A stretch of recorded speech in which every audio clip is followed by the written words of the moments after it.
President Obama is about to become the world's leading sponsor of terrorism. How?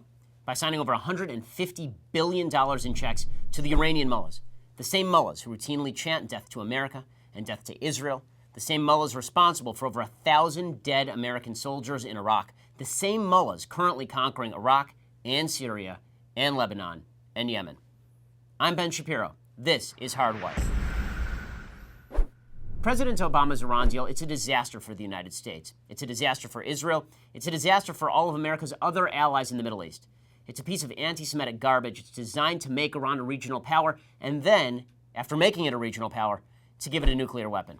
The clock is ticking. Here's the best-case scenario. Within 10 years, Iran, the most dangerous terror sponsor on the planet, will have a surging economy and international legitimacy. Not only that, they'll then be able to get nuclear weapons.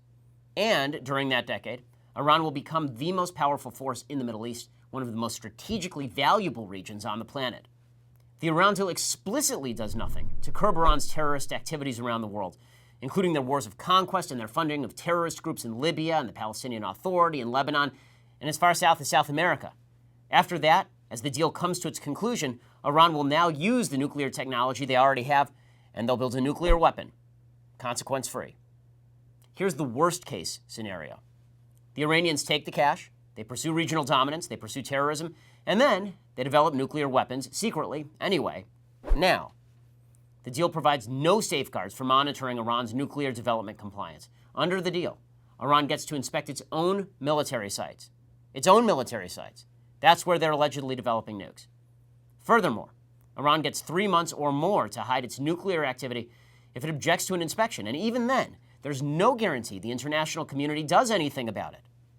The Iran deal even guarantees that the United States and its allies will teach the Iranians to protect their nuclear development from outside sabotage, namely from the Israelis. So if anyone wants to stop them from going nuclear, the United States will help Iran stop the people trying to stop them from going nuclear. So, why is Obama pursuing such a bad deal? There are 2 reasons. First, Obama has long sought to make Iran a regional power. Everybody who's comparing Obama to Neville Chamberlain in his surrender to Hitler, it's kind of unfair to Chamberlain. At least Chamberlain wanted to stop Hitler from taking over the continent. Obama wants the Iranians to take over the Middle East, or at least to become a direct counterbalance to Israel and Egypt and the Saudis. That's been his goal since 2008, when he reached out to the Iranians to negotiate while George W. Bush was still in power. In December 2014, Obama said that Iran could be a, quote, very successful regional power that would be good for the United States, that would be good for the region, and most of all, it would be good for the Iranian people. And to that end, President Obama has become the chief propagandist for the Iranian regime. He's told members of the press and the Jewish community that Iranian anti-Semitism is just for public consumption. It's nothing to really worry about. It's just internal politics. They don't really worry about internal politics in Iran, folks. It's a tyranny. His Radio Free Europe, they recently ran a puff piece on Qasem Soleimani.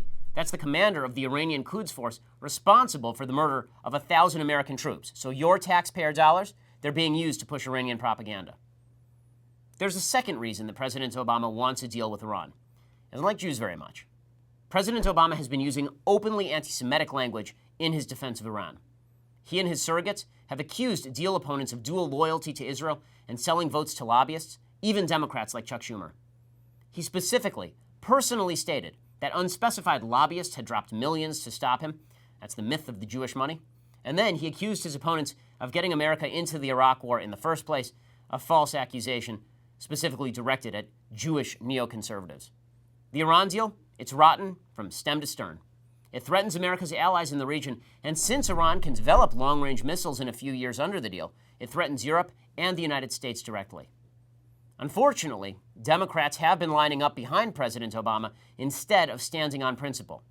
And cowardly Republicans paved the way for Obama's deal by passing a bill requiring 2/3 Senate majority to stop the deal, instead of relying on the constitutional treaty power that would have allowed that deal to be stopped with just 1/3 of senators.